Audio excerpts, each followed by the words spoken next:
بسم اللہ الرحمن الرحیم۔ سامعین ناظرین، کیا امام محمد غزالی رحمۃ اللہ تعالیٰ علیہ جو کیمیاء سعادت کے مصنف ہیں، حجت الاسلام، انہوں نے کتاب لکھی، اور اسی طرح امام بخاری رحمۃ اللہ تعالیٰ علیہ جو بخاری شریف کے مصنف ہیں اور بھی بکس لکھی، اور شیخ عبد القادر جیلانی رحمۃ اللہ تعالیٰ علیہ جنہیں حضور غوث اعظم بھی کہا جاتا ہے، کیا یہ ہستیاں یعنی کہ رفع الیدین کیا کرتی تھی نماز میں؟ تو اس میں جب آپ بکس کی اسٹڈی کرتے ہو، نیٹ پہ تو تھوڑا سا علم ہے، آپ بکس کی اسٹڈی کرتے ہو تو آپ کو پتہ چلتا ہے کہ سارے حنبلی جو ہیں وہ رفع الیدین نہیں کرتے تھے۔ اس طرح جو امام مالک رحمۃ اللہ تعالیٰ علیہ کے ہیں، یعنی کہ ان کو ماننے والے، وہ تو بہت کم رفع الیدین کرتے ہیں، یعنی سارے نہیں کرتے۔ اسی طرح امام شافعی بھی۔ صرف یہ ذات امام اعظم ابو حنیفہ رحمۃ اللہ تعالیٰ علیہ کو حاصل ہے کہ ان کے جو فالوور ہیں نا، وہ کوئی بھی رفع الیدین نہیں کرتا۔ اچھا، آتے ہیں شیخ عبد القادر جیلانی رحمۃ اللہ تعالیٰ علیہ کی طرف۔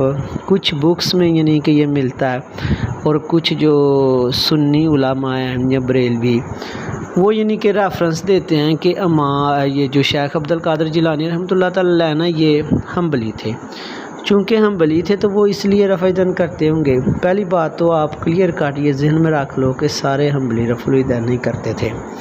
اچھا، اگر کسی طرح یہ مان لیا جائے کہ شیخ عبد القادر جیلانی رفع الیدین کرتے تھے، تو مجھے بتاؤ کہ یہ کیسے ہو سکتا ہے کہ شیخ عبد القادر جیلانی جماعت نہ کرائیں؟ سب سے زیادہ علم رکھنے والے متقی تھے، عام شخص تو وہ تھے نہیں۔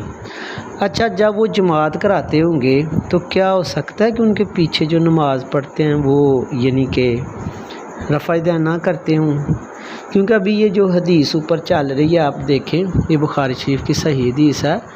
اس کے مطابق یہ ہے کہ حضور صلی اللہ علیہ وسلم کو جب چوٹ لگی پاؤں پہ تو آپ صلی اللہ علیہ وسلم بیٹھ کے یعنی کہ جماعت کرواتے، اور پیچھے صحابہ بھی بیٹھ کے نماز پڑھتے، اور آپ صلی اللہ علیہ وسلم اس چیز کی تعریف کرتے، اور آپ فرماتے کہ امام تو ہوتا ہے اس لیے کہ اس کی اتباع کی جائے۔ آج کل کے جو رفع الیدین کرتے ہیں، آپ دیکھو کہ آگے امام نہیں کر رہا ہوتا، پیچھے وہ کرتے جاتے ہیں، یعنی کہ وہ فرض سے بھی اوپر رفع الیدین کو سمجھتے ہیں، یا شاید وہ ضد سے کر رہے ہوتے ہیں۔ دوسرا ایک ریفرنس دیا جاتا ہے شیخ عبد القادر جیلانی رحمۃ اللہ تعالیٰ علیہ کی کتاب بنیۃ الطالبین کا پیج دکھا کے دیکھیں، اس میں رفع الیدین کا ذکر ہے۔ یہ اصل میں انہوں نے نماز کے مختلف طریقے لکھے ہیں۔ اس میں ایک طریقے میں انہوں نے نماز کے مستحبات میں، کس میں؟ مستحبات میں رفع الیدین کا ذکر کیا ہے۔ اچھا، اب یہ ہے کہ شیخ عبد القادر جیلانی رحمۃ اللہ تعالیٰ علیہ صرف کوئی عالم نہیں تھے، وہ بہت بڑے پیر تھے۔ اب مرید جو ہے وہ اپنے شیخ کے ہر فعل پہ مر مٹتا ہے۔ آپ مجھے بتائیں کہ یہ کیسے ہو سکتا ہے کہ وہ رفع الیدین کرتے ہوں اور ان کے مرید جو ہے نا، انہوں نے آگے یہ ترویج نہ دی ہو اس عمل کو کہ ضرور کریں؟ یعنی ایسا ممکن نہیں۔ مثلا میں آپ کو مثال دیتا ہوں کہ شیخ عبد القادر جیلانی رحمۃ اللہ تعالیٰ علیہ صدیاں ہو گئیں، ان سے منسوب ایک عمل آپ نے سنا ہوگا کہ لوگ ان کی 11ویں یعنی کہ کا ختم شریف دلاتے ہیں۔ اب 11ویں کیا چیز ہے؟ یہ ہر مہینے کی 11 تاریخ کو حضور صلی اللہ علیہ وسلم کی محفل میلاد کرتے، ثناخوانی کرتے۔ اب وہ رائے جاتا جا رہا ہے، تو یہ کیسے ہو سکتا ہے کہ ان کا یعنی کہ وہ عمل آگے اس کی تشہیر نہ ہو؟ میں کہتا ہوں کہ اگر شیخ عبد القادر جیلانی رحمۃ اللہ تعالیٰ علیہ رفع الیدین کرتے ہوتے تو یقیناً آج جو ہے نا، اللہ جانتا ہے کہ حنفیوں کی تعداد کم ہوتی اور ان کی زیادہ ہوتی۔ اب ایسے ہی سمجھ لیں کہ جیسے اب موجودہ دور میں تحریک لبیک پاکستان ہے، بہت سے لوگ ہیں جو ان لوگوں میں بیٹھتے ہیں، اس تحریک کے لوگوں میں، اور ان کو سپورٹ بھی کرتے ہیں، لیکن وہ ان کی رکنیت حاصل نہیں کرتے۔ یعنی ایک جیسے ہوتا ہے پراپر تنظیم کے حوالے سے وہ ان میں نہیں ہوتے، تو اس کا یہ مطلب نہیں ہے کہ جو ان کے پاس بیٹھتے ہیں وہ بھی سارا کچھ وہی ہیں۔ تو یہ یعنی کہ میرے خیال میں نا، یہ صرف ایسے ہی یعنی کہ ان کے اوپر ڈال دیا گیا۔ شیخ عبد القادر جیلانی رحمۃ اللہ تعالیٰ علیہ اگر رفع الیدین کرتے ہوتے تو یہ ہو ہی نہیں سکتا کہ وہ اس کا حکم نہ دیتے، اس کی ترغیب نہ دیتے۔ اگر انہوں نے حکم ترغیب دیا ہے تو آگے بھی یہ ترغیب حکم چلنا تھا۔ اگر چلو جی یہ مان لو جی وہ کرتے تھے، تو یعنی ہم کہتے ہیں جی انہوں نے ترغیب نہیں آگے دی، تو اس کا مطلب انہوں نے اس کو کچھ سمجھا ہی نہیں۔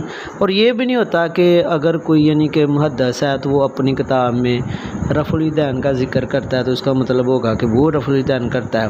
امام بخاری رحمۃ اللہ تعالیٰ علیہ کی اب صحیح بخاری میں بے شمار حدیثیں ہیں، زیادہ بلکہ وہ حدیثیں ہیں کہ جس میں نماز کا طریقہ حضور صلی اللہ علیہ وسلم نے بتایا اور بیچ میں رفع الیدین کا ذکر نہیں کیا، اور اسی طرح وہ بھی ہیں جن میں کیا ہے۔ تو ہم یہ نہ کرنے والی پڑھ کے کہیں کہ وہ نہیں کرتے، یا ہم پڑھنے والی کہیں کہ وہ کرتے ہیں، اس سے کوئی ڈیریویشن جو ہے وہ بالکل نہیں یعنی کہ ہوتی۔ باقی جو غنیت الطالبین میں یعنی کہ ان کا تھوڑا سا درج ملتا ہے ایز اے مستحب، تو اس پہ بھی جو ہے نا علماء یہ کہتے ہیں کہ وہ ان کی کتاب ہی نہیں ہے۔ اس طرح امام بخاری رحمۃ اللہ تعالیٰ علیہ کی طرف ایک رسالہ منسوب کیا جاتا ہے الجز رفع الیدین، وہ اس اصول پہ ہی نہیں ہے جس اصول پہ امام بخاری رحمۃ اللہ تعالیٰ علیہ نے اپنی تصنیفات لکھی ہیں، یعنی اس میں وہ راوی ہیں کہ جو امام بخاری رحمۃ اللہ تعالیٰ علیہ جن کو ملے ہی نہیں، وہ پہلے فوت ہو گئے ہوئے ہیں یا وہ بعد میں آئے ہیں۔ تو یہ بھی یعنی کہ ایک بالکل علماء کا اس پہ اکتفا ہے کہ یہ ان کا رسالہ ہی نہیں۔ اللہ تعالیٰ ہمیں محبت پیار والا حضور صلی اللہ علیہ وسلم سے صحیح محبت کرنے والے راستے پہ چلائے، آمین، جزاک اللہ۔